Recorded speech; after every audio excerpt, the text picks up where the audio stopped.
Good evening, guys. It's me again, your caregiver, Francis, here in Japan.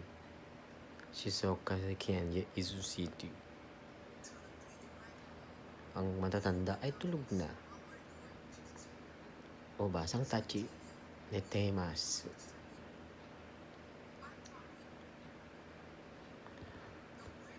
O mga Pilipinong caregiver everywhere. Kamusta po kayo?